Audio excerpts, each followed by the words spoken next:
Welcome back to episode 2 of Cycle Syncing My Life for 30 days.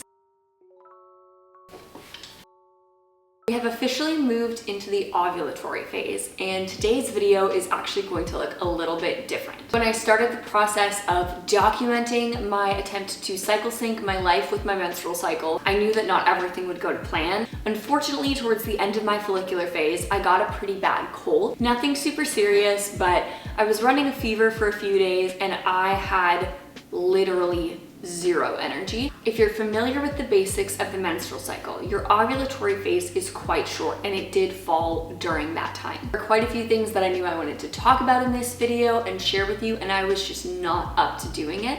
So we're mostly just gonna sit here and chat today. I'm gonna put timestamps on the screen as well because there's quite a few things I wanna touch on today. So if you're kind of just here for one thing or another, feel free to skip around while I give you the rundown. Just wanted to add a quick disclaimer that I am not a doctor or a healthcare professional in any way. This area is something that I'm very interested in. I've done a lot of reading and research on, but I can only speak from my own experience, and this is not personalized medical advice. I definitely grew up thinking that my menstrual cycle was basically just a period. That's the only thing I really learned about growing up. I was familiar with the term ovulation and I knew roughly what it meant, but only in the context of my period. I thought the whole cycle revolved around my period.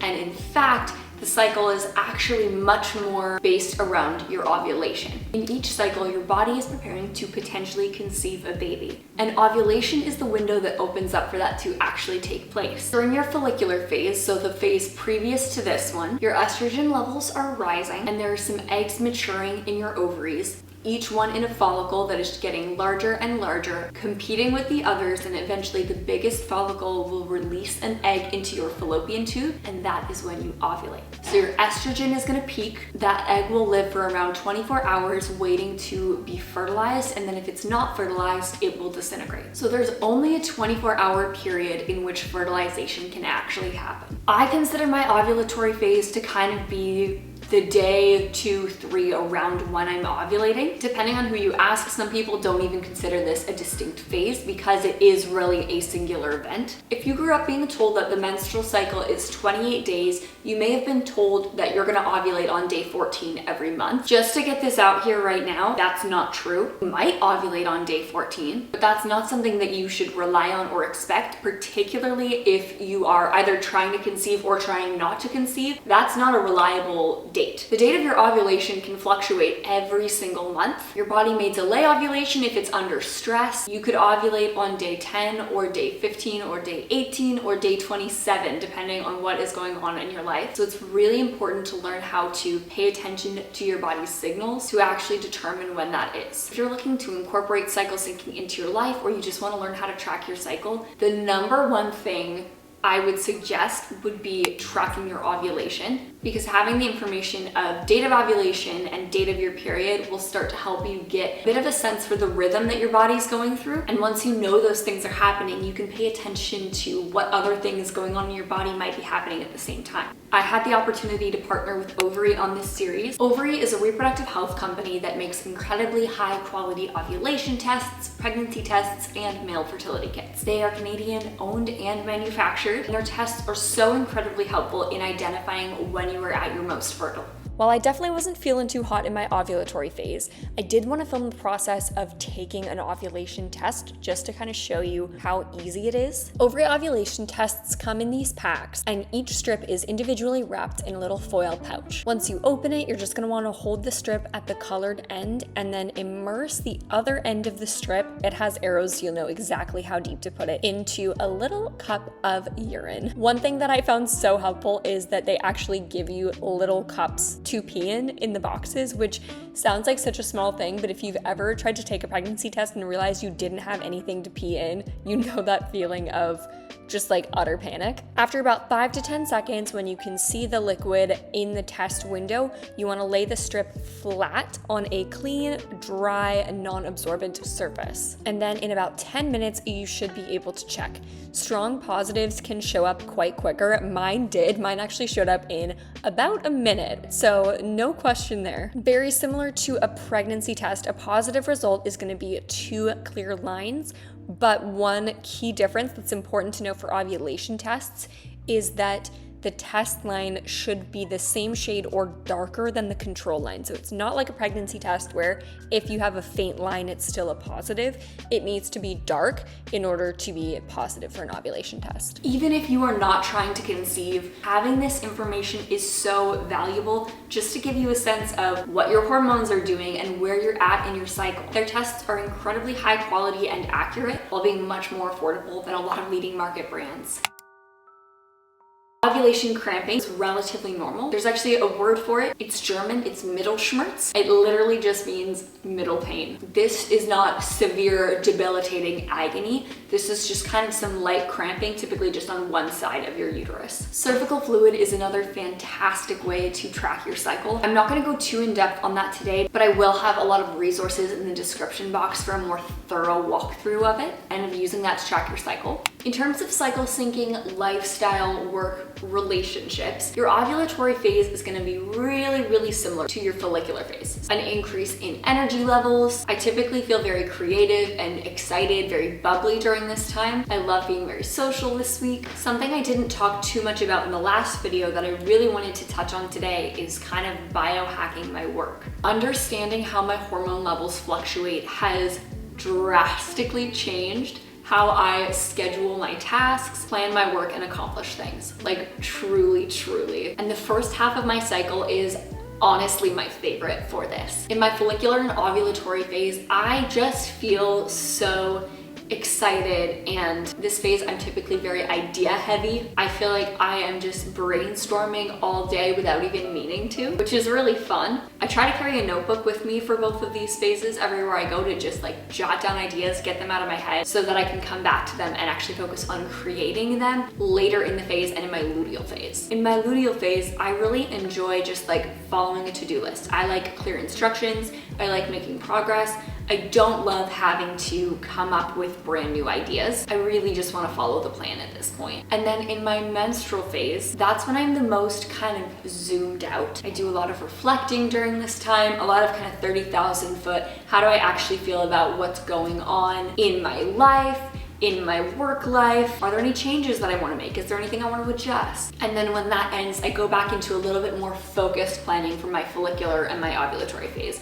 That's a very idealized version of my work. Like in a perfect world, this is what I would do during each of those phases. So in no way do I want to imply it's that simple. Really helpful to know kind of where you're at and what your strengths and weaknesses are in certain phases so you can plan accordingly. I believe it's during your menstrual phase that your right brain and your left brain actually communicate most effectively with each other. So it's a really great time to have big conversations and think through things, which I thought was so interesting. I grew up very much thinking the opposite was true. You know, on your period, you're so emotional, you're so irrational. Once I stopped expecting that of myself, I stopped experiencing it. This is maybe the aspect of cycle syncing I've been most intentional with over the last year. And by that, I don't mean that my cycle dictates my work schedule, but I think it helps me set more clear expectations. I have a more realistic sense of what I am capable of and should be focused on during each phase. I wanted to talk a little bit about where I am at in my fertility conception journey. I don't know, I just feel like it could be helpful context for the series. I have wanted kids my whole life. I love kids. I think being a mom is like my biggest dream, but it's not something I am actively trying to do right now. Both my husband and I would love to have a family, and I think it's probably in the not too distant future, but right now I would say we are kind of in a pregnancy prep phase, knowing that it's not here yet, but it's also not something too far down the road. I'm really focused right now on prioritizing my health, taking care of my body, and kind of planning the next chapters of our life accordingly. Another factor in this for us is that I am currently going through the process of getting tested for endometriosis. I have not been diagnosed. I have an appointment coming up in a little bit to get an ultrasound done, and then I think based on how that goes, I'll find out what next steps are from there. It can take years to get a diagnosis, which I'm very much hoping is not the case for me. If I do have it, this could significantly impact my fertility and our journey of starting a family. It might not. I really just don't know at this point. In terms of timing, I'm trying to keep really no expectations over what that would look like. When it comes to birth control, I practice the fertility awareness method, so I don't use any hormonal birth control. I have been on it once. I had an extremely negative experience and was recommended to stay on it to see if my symptoms kind of stabilized. I was not interested in that option at that point. I still am not interested in that option for myself. For me, the cons just truly weren't worth it. Even at that point, I would rather have had an unplanned pregnancy than stay on the pill and live with the side effects.